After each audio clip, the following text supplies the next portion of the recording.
Check out this amazing butterfly that flaps with the wind. No magic here, just 3D printing. With an ultra-thin and flexible design, it spins like a real butterfly. Time to bring our butterfly to life. First, grab the windmill center and line up the side holes right on the axis. It's that simple. Before moving on, after aligning the holes on the axis, insert the plastic key. It's the finishing touch that locks in a perfect spin.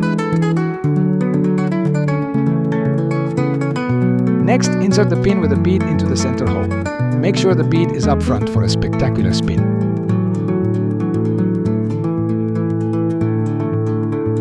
Now it's time for the decisive touch. Using the pin, pierce the rod right where you'll mount the windmill.